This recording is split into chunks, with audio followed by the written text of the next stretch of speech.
reacting to your Overwatch hot takes. If you want to send me your own hot take, the link is in the description to my Discord channel.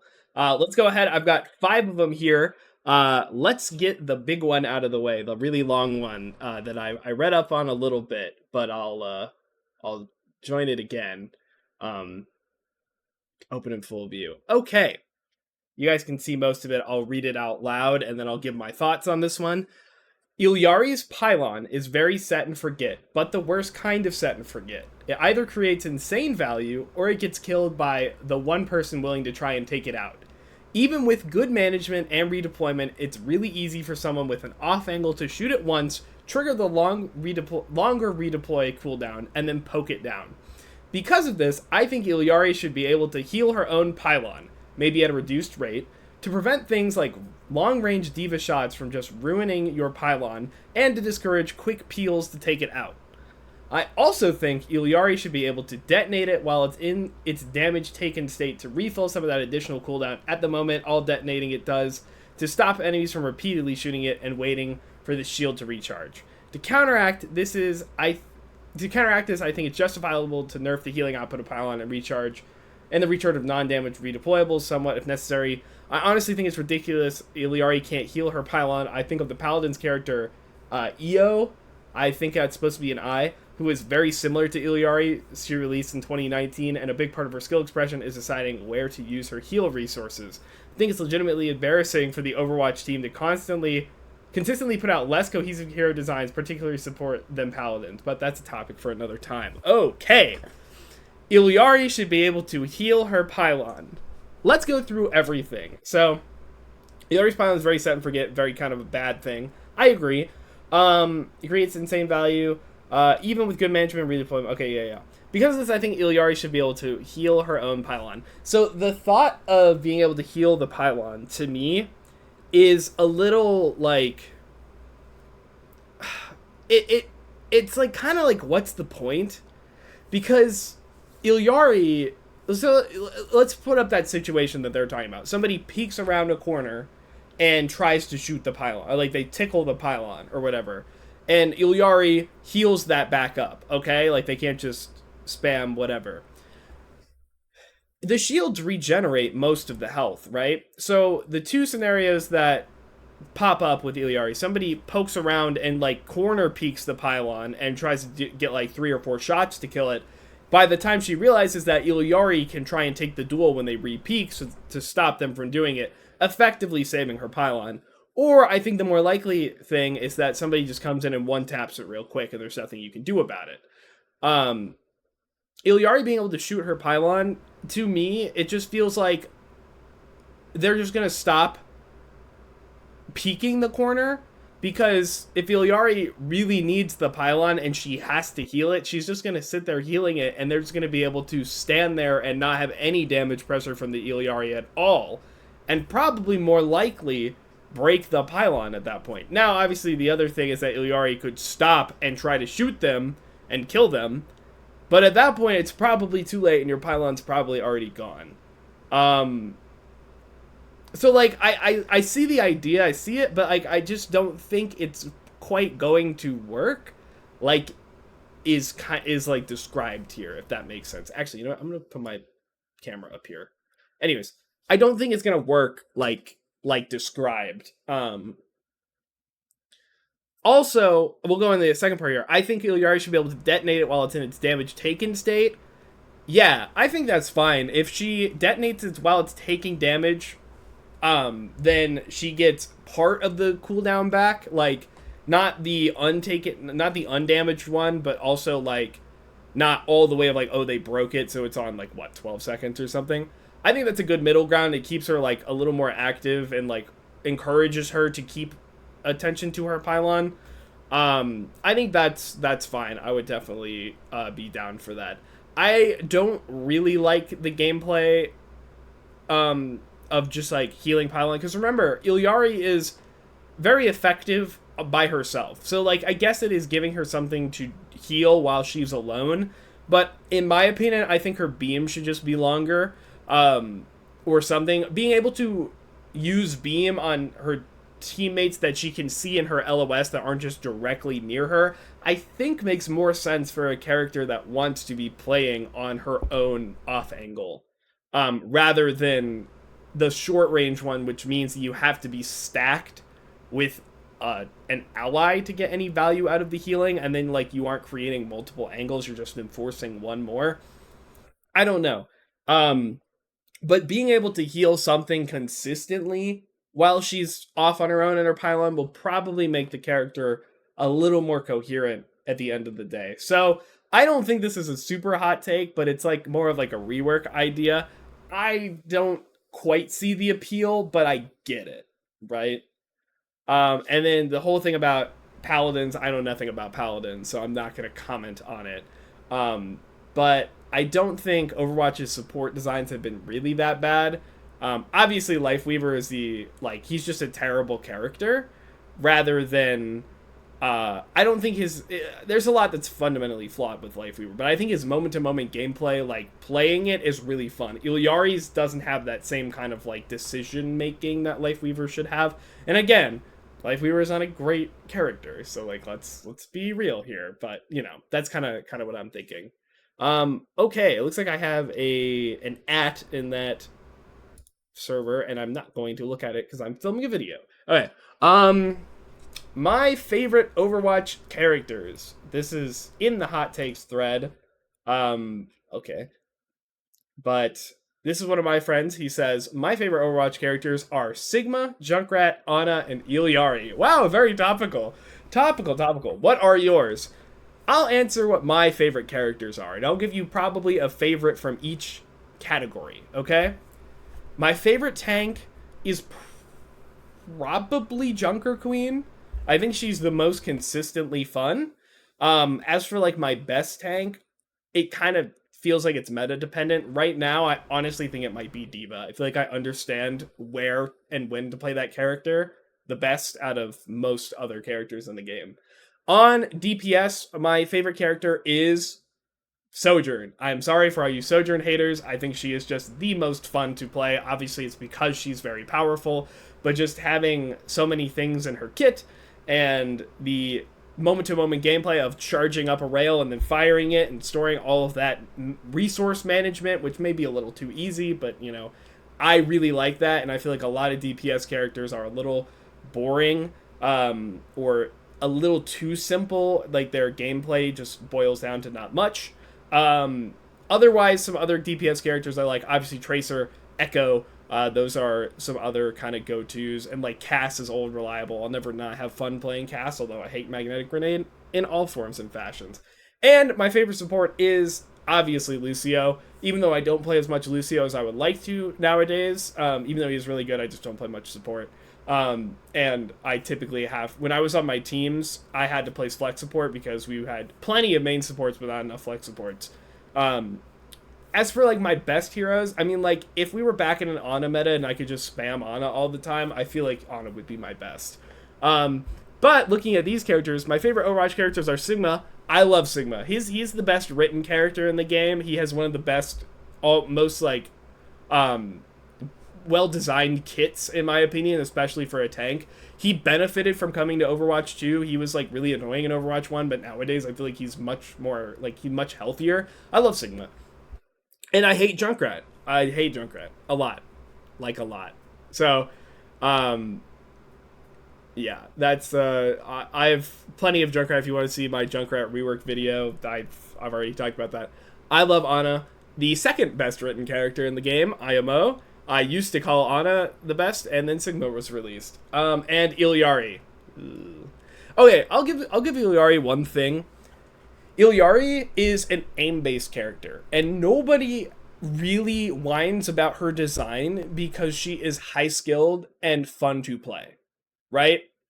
I feel like people would not like this character nearly as much if she wasn't as, like, they would think her design is bad if she wasn't as mechanically intensive, basically.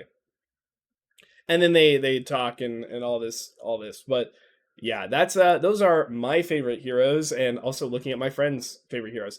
Okay, so this next one is a little different. I posted this, but this is based off of a comment that I got on a YouTube video, which I couldn't put a link in here, and it's my server and I should be able to, but I don't know why, and I didn't want to fix it. So basically, I got a YouTube comment that said about someone doesn't think I said auto aim is easy, right?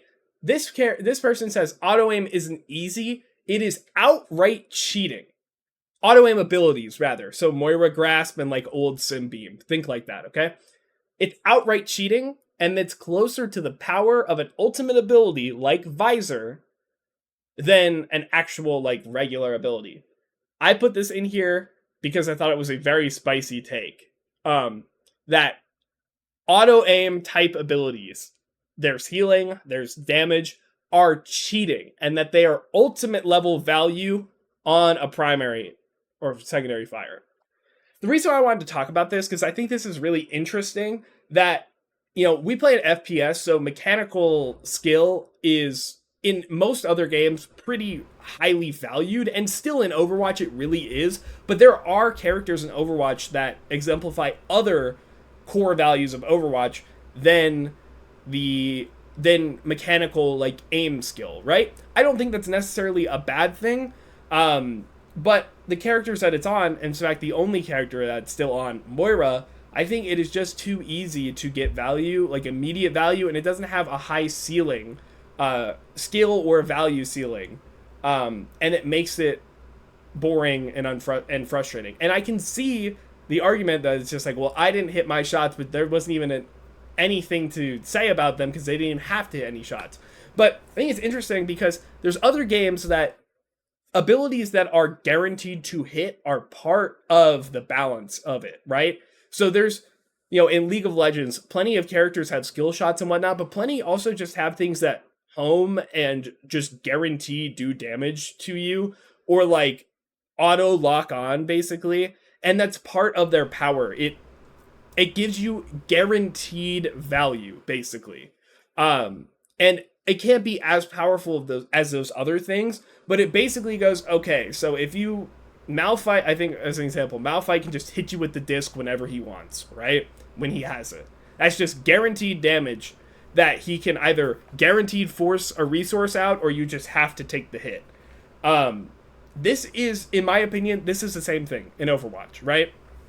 But the problem is that Moira doesn't have the other stuff to supplement it that makes it like, oh, it's just guaranteed value for Moira. It's just a way for her to get her resource up. But also, since she doesn't have other abilities or other ways to make plays that are more skillful, she has to have more damage on the grasp, and it just is frustrating, right? She just does kind of too much, and she's a little too effective at winning duels against people who may not be as skillful to take her down in the middle of the duel.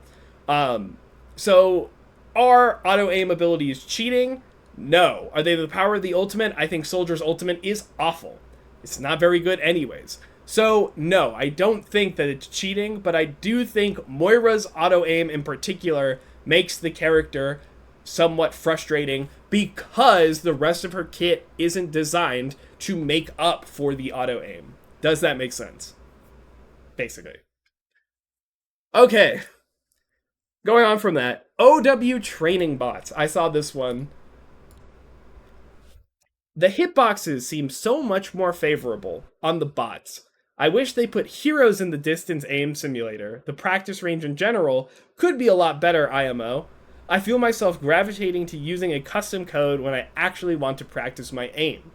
I also can just queue up a custom game against bots, but that takes so long. I wish you could just have characters replace the paths of robots in the training range. Why are the training bots' heads so big? I will give you the answer. It's to make people feel the power fantasy of certain characters when they try them out, right? When you boot up Overwatch, you go, I don't know what characters I want to play. It's basically it limits the factor of your mechanical skill so that you can understand how certain characters feel. And I think that's good, right? I feel like that is a good way to get people into harder characters just because they like their design more than because of their difficulty, and limit what they can do. However, not having an option to have smaller head hurt boxes, even if, you know, the training range has a lot of issues and super easy paths to see and they could be improved a lot more. Literally just being able to shoot real characters more consistently. Forget the thing that they just like you spawn one in that they added specifically for Echo. If you could spawn them in the battlefield and they moved around a little more and you could see the weird quirks of how the hurt boxes work a lot better, I think that would really help. Because have you guys seen any of those Twitter clips where somebody posts like some stupid training range stuff, or like, look, the projectile is so big that Kiriko's arm blocks the shot in her idle animation, which she'll never be in, at this specific angle? I feel like if people could just practice against actual, like, for instance, Kiriko running around, jumping up and down, climbing walls, and get the full range of her animation and hurt box shifting, then we wouldn't have to see any of this dumb stuff, because people could instantly, like, disprove it. Or they would just be like, okay, now we can find other issues, like in this particular animation, this is actually a problem. Stuff like that, right? So, yes, we need a definite... the training range overhaul that we got was definitely nice, but there's plenty of things that I would improve. In fact, you know what? Writing this down, you guys will probably see a video on that pretty soon. In fact, I needed something for tomorrow, so in a couple days after you see this video, be on the lookout for a training range discussion. Okay, and last one today, Marvel Rivals has made me realize I miss 6v6 Overwatch. Now, this is one of my friends. I never got to play Marvel Rivals with him specifically, but I have played Marvel Rivals for about like 15 hours, right? So this is what he has to say. Playing Marvel Rivals over the last week or so has made me realize just how much I miss 6v6 in Overwatch 1. Yes, it's pretty chaotic at times, but having the 6th player, which typically in Rivals is a second tank, as opposed to 1 in Overwatch, causes there to be a few impactful differences on the game that can make it more fun, in my opinion. Bulleted list. I'll read them all first, and then we'll go through each individually. 1. Playing tank has less pressure and more flexibility for how you can play. Which tank you play and how you play them is not just dependent on what the other tank does. I'm assuming he means other tank as in the enemy. 2. There is so much fun in playing different tank pairings, which I've really been missing from Overwatch 1. Trying a new combo every time a new tank comes out, or messing around with a tank duo or some unorthodox combos like Hog Ball from back in the day was so fun to me, and you don't get that in the 5v5 format. 3. Having a teammate who dies does not immediately make a fight lost, like it does often in 5v5 format. And furthermore, having a filled teammate who is either not very good or soft throws isn't as impactful because they only make up 1/6 of the team instead of 1/5. And 4, in terms of organized play or just playing with a group of friends, more players is always more fun in my opinion. A team of 6 allows for another person to get in the mix instead of only 5 like in Overwatch 2, Valorant, or League of Legends. This is my opinion on what I think is more fun and enjoyable. I don't think switching to 6v6 will fix all or even most of the current problems in Overwatch, but there's many of things I miss about 6v6 that you just don't get in Overwatch 2 anymore. Okay, Marvel Rivals has the superior format, and 6v6... Let's see. Let's actually look at this, okay? I think, let's go through the list 1v1. Playing tank has less pressure and more flexibility for how you can play.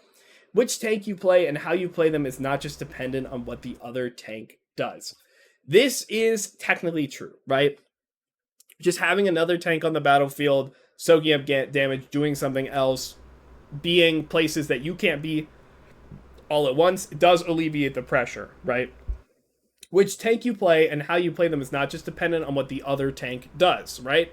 So just because they have this tank does not mean, like, you know, just because they have a Mauga now means that, oh god, now it's going to be much harder for you to play Winston. Sure, I could try to play Winston, but I'm going to have to, like, really think about it, rather than having 2 tanks to make up for the weaknesses of the one tank, right? That's true, but I feel like that's more of a problem with how the tanks are designed, how a lot of them are just better against other tanks, when in reality they should have both strengths and weaknesses against other tanks so that when one tank hits the battlefield, the tank that you're playing should understand where am I weak against this tank and where are my advantages. And that should basically happen against every tank in the roster. Right now, if like you pick, Winston into Roadhog, your only option is to avoid him. Your only option is to make sure Hook is gone before you're engaged, right? There's such limiting factors on how to counterplay, right? Rather than, I feel like there should be an equal number of like advantages and disadvantages against tanks. That is a hero design thing rather than a format change, in my opinion, right? Obviously, just 6v6, you would technically be able to make up for each other. That would be a benefit if we just swapped 6v6 and didn't think about anything. Tanks would be able to make up for each other, but I don't think that is a very holistic solution, and that only thinks about one portion of the 5v5, 6v6 stuff. I'm not going to go into that right now, but 2, there was so much fun in playing different tank pairings, which I've been missing Overwatch 1. Here's my hot take about tank pairings. And it's not any of that stuff about like, oh, you never did them because you were lower ranked. Oh, it doesn't matter. That's not what I'm thinking about.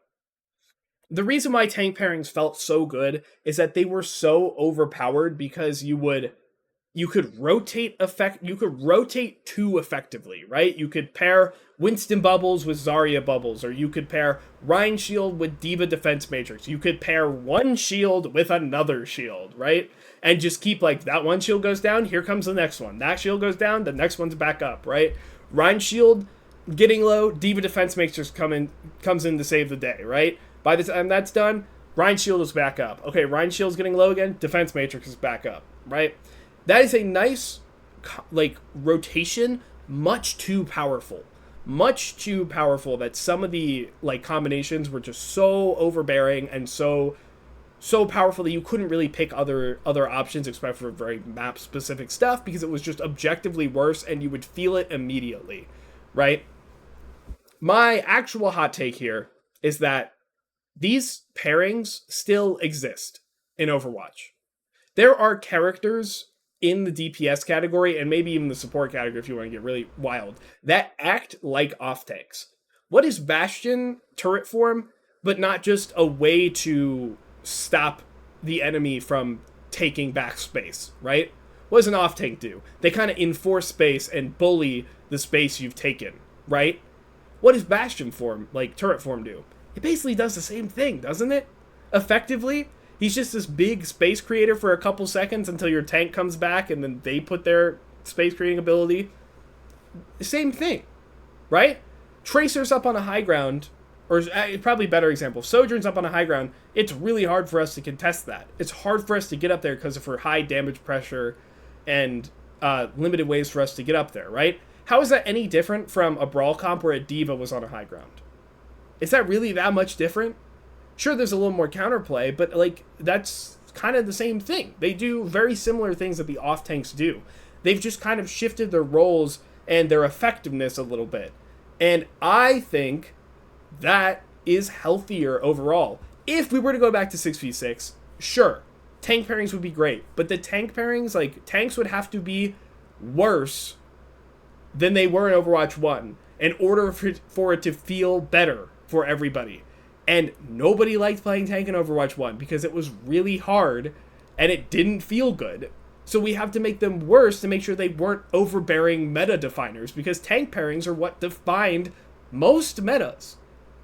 So that's a really tricky problem to solve. And I feel like a decent solution is already here.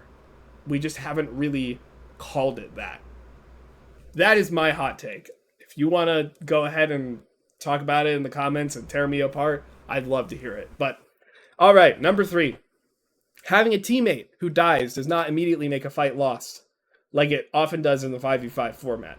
Furthermore, having a teammate Phil, who is either not very good or soft throws, isn't as impactful because they only make up 1/6 of the team instead of 1/5. I actually don't think this is true in Overwatch 2, because not because of the format change, but because of the power level raise. Basically, because there's less, I guess it is kind of part of the format change, because there's less mitigation overall and less like big tank bullies that are going to just soak up damage. Characters are allowed and have the possibility to have a greater impact across all roles. And tanks were all kind of buffed up to make sure they had their own individual impact as well, right? So even though there's one less player on the field on both teams for Overwatch 2, it feels like fights are more winnable if you lost one early than it was in Overwatch 1, because everything was so overbearing and the meta was so beyond figured out that when one piece of the machine broke down, there wasn't anything else you could do.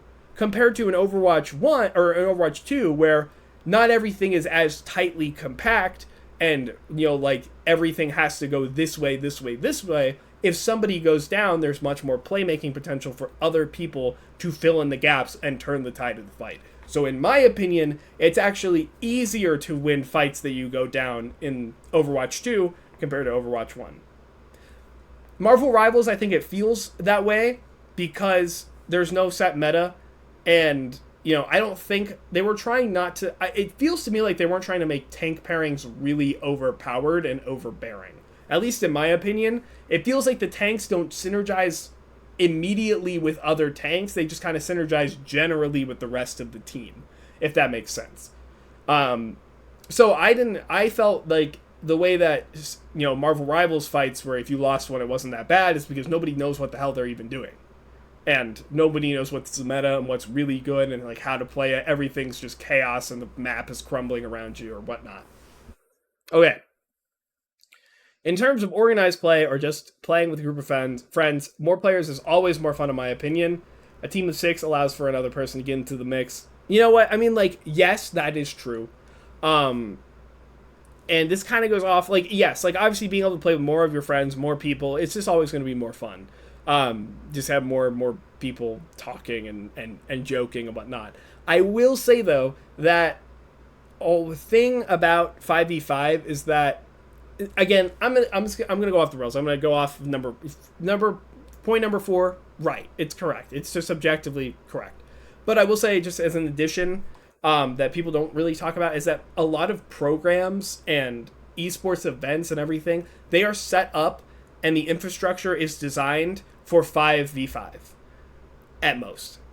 And trying to get into other events that have a certain amount of PCs and saying, hey, we have 6v6, so we're going to require 2 more PCs for our event, it's much harder to coordinate, And that's also just going to happen for...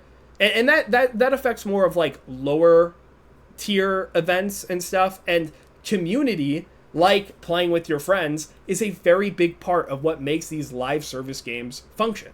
So being able to not even play the game on a community level just doesn't really work as well. And it's not that big of a deal at the end of the day. Most times people are just playing with their friends and they don't even touch competitive or community ran tournaments or anything. But I do think it is a factor. And Overwatch is an esport. So it is something you have to consider. Even if Overwatch 1 was not made with an esport in mind, which, I mean, to be honest, it really wasn't. Overwatch 2 is. So we have to take it into account. Again, it's just, that was a super tangent point, but I just wanted to make that, like, that is another factor that is not always talked about. And, of course, the thing I agree with most, I don't think switching to 6v6 will fix all or even most of the current problems of Overwatch. I just wanted to put that out there. It will require a lot more work than we think it would. But yeah, given that, let's end on that fun 6v6 note. I love talking about 6v6 all the time. I love it. Okay, anyways, if you guys made it this far, thank you so much for watching. Again, if you want to send me your hot takes, please go ahead and enter... Connor, I'm filming an outro. I've never gotten a bit notification during an out. I've never gotten a bit notification. Sorry. Thank you, Connor. Appreciate the 1 bit. Anyways, if you want to join my Discord and send me your Overwatch hot takes, please go ahead. It's in the description below. If you have any comments or anything, please do all that good YouTube stuff. Like, comment, subscribe. It does really help me out on this channel. I've been appreciating the feedback and the support recently. Please keep it up if you like the content. I really do appreciate it. And if you want to get on these discussions live or send me bits live, twitch.tv/Lane Hemingway. I do a discussion every single time I go live. But other than that, thank you so much for watching and have a good day.